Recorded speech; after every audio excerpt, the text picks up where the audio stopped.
Hi, I'm Scott. This is Melody, and welcome back to HATV. We are going to make tomato salsa. Yes, we are. Sounds good. This is a recipe by Jackie Graff of Sprout Raw Food. They are raw food chefs that are internationally known, and I can't wait for you to try this, Scott. It's got a little different twist on it. I've never tried this one. I'm looking forward to it. Okay, so first thing we have to do, according to this recipe, is we put some garlic in our food processor and let that go for a little bit until it's finely chopped. Okie doke. We're ready. That didn't take long, did it? Now, we have a bunch of other things here. Now, this is going to be a hot salsa because the first thing we're adding is jalapeno. That's right. Of course, if we didn't want to add all this, we wouldn't have to, but right. We're adding two, what did you do to those?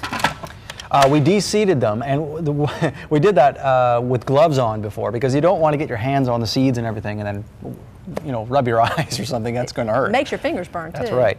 Let's put some more things in here. What else? Okay, sure. Well, we have a cilantro. Now, you mentioned something about the cilantro that you found. I did. Today when I bought some cilantro, it still had the roots on it. Wow, I've never seen that. Boy, that is some fresh cilantro right there. So Isn't it? This is fresh cilantro. And we need our basil. Good. Basil and cilantro. That's going to be delicious. Going to be tasty. Lime juice. Okay. Now, how much lime juice is in there?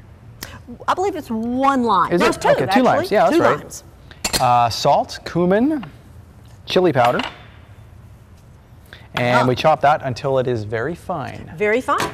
Okay, now sometimes when we put the food processor on, we don't want to put it just on continuously. We want to use the pulse because otherwise it can turn into mush. Oh, okay. So I'm not going to let this turn into mush, okay? So I'm just going to kind of... Oh, yeah, that's going quite quickly with the lime juice in there.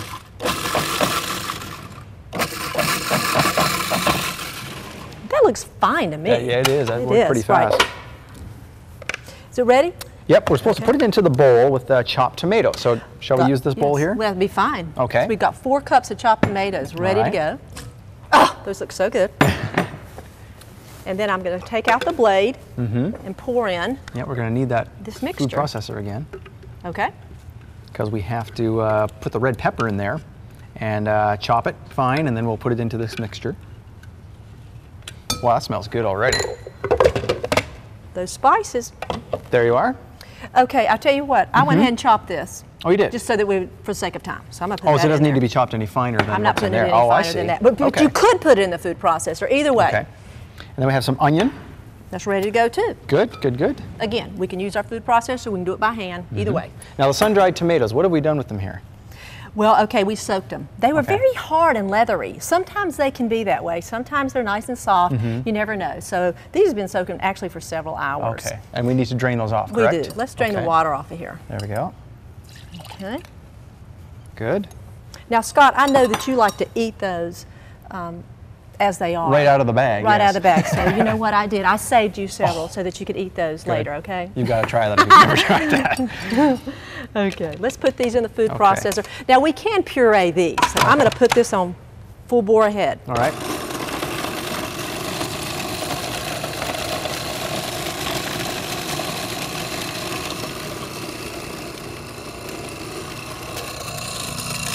Looks good. Okay. Would you want to add a bit of the water to that, or do we have any use for this water at this time? This looks perfectly pureed. It's not into a goo. It still has little miniature pieces. We didn't need the water, but I think it's always good to save the water just in case you need a little bit. Okay, good point. It says it's supposed to end up like tomato paste. Well, That this pretty isn't much looks like a... it's not completely that It's a gooey. dry tomato paste. Right, it is. Yeah.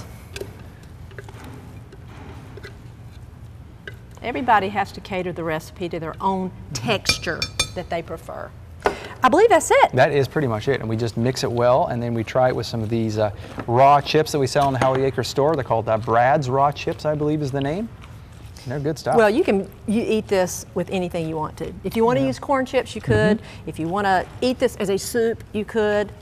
Of course, you could put this on top of a salad. With the soup, that would be a good use for the tomato water. Well, it would. Yeah. You could make it more soupy. Now, if you want to keep it all raw, though, dehydrated flax crackers is the way to go, or dehydrated vegetable crackers is the way to go.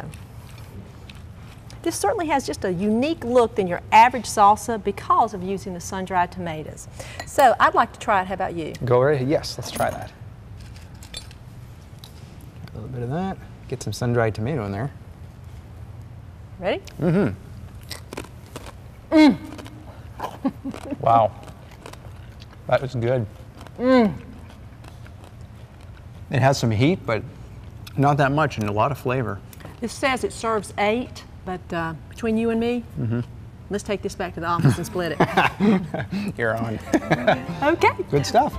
Thank you for joining us today on HATV. See you next time.